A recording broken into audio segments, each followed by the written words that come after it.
What's up, guys? Travis here with SVTperformance.com. We've still got our 2019 Raptor test truck here that we're going through, and I just wanted to talk about what it's like to actually drive this massive truck as a daily driver. That's what I've been doing for the last week or so. Put over 1,000 miles on the thing. Don't tell Ford, they probably won't like that all that much, but I did, and I've got quite a few takeaways from it. The first thing is, with the new shocks that's on the 2019, it's kind of tough to see through here. Let me show you the rear shocks. With the new shocks with the live valving, it sort of anticipates bumps and will soften the ride of the shocks and everything. This thing is ridiculously comfortable on road. It just soaks up potholes and expansion joints and just any imperfection in the road. This thing rides as well as any luxury SUV you're going to find. It's really, really good. On top of that, it's super comfortable. The seats are really nice. They're a little bit flat for my taste. I would like a little bit more bolstering, but these are the base seats. You can actually get Recaros now in a Raptor. So I would probably opt for the Recaros. If you're a little bit bigger guy, these seats are probably the ones you'd want to go with. Just get the standard ones. The Recaros are a fairly significant option, but they're pretty good. Didn't get super uncomfortable or anything, even after driving for 9 hours. Then we also have decent mileage.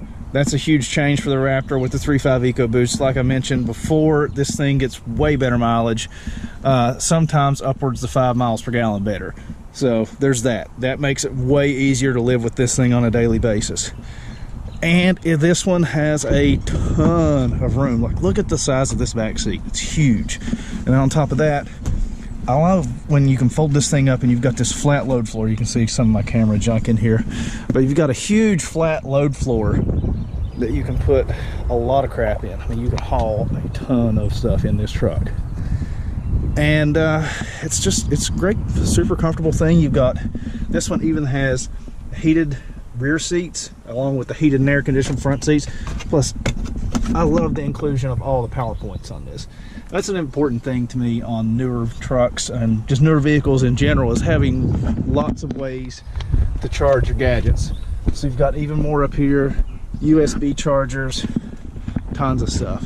I also like that massive sunroof. I don't think I would actually order the truck with that because I'm not a huge sunroof fan, but it does look cool. But basically, after a week in this thing, I would be more than happy to continue driving it.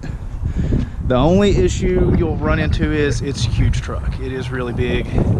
It has a good turning radius though, because with the extended fender flares, you actually have the tires pushed out a little bit more. The turn-in is not as bad as you would think for a vehicle this large. And especially if you get the extended cab version, its turning radius is not bad at all.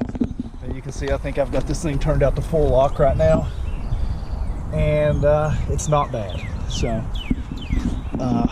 my takeaway is, would I want to drive this thing every day? If it was highway stuff, sure.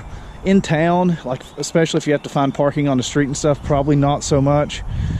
But if I had to do it every day with this thing, I probably wouldn't choose this. You know what I would really like to have is a Ranger Raptor. Something a little bit smaller, but still equally aggressive looking and capable off-road. So if I wanted to go to Detroit in the winter for some unknown reason and it's snowing, that would be an excellent vehicle. It would knock down even better mileage than this one does, which is super impressive in and of itself. But if it's a road trip vehicle on the highway, fantastic. Around town, okay. If I was going around town a lot, I would like for Ford to build me a Ranger Raptor. So that's basically my take on it. I would love to keep this thing, but unfortunately Ford wants it back at some point, so I'm gonna have to give it to him. But yeah, it's a great driver. Fantastic handling vehicle, tons of power. You can't go wrong. So if you want to know a little bit more about it, or see a ton of pictures of this thing, or see our full article write up, the link is in the description. Just head over to svtperformance.com, check it out. It's on the front page of the site. And until next time,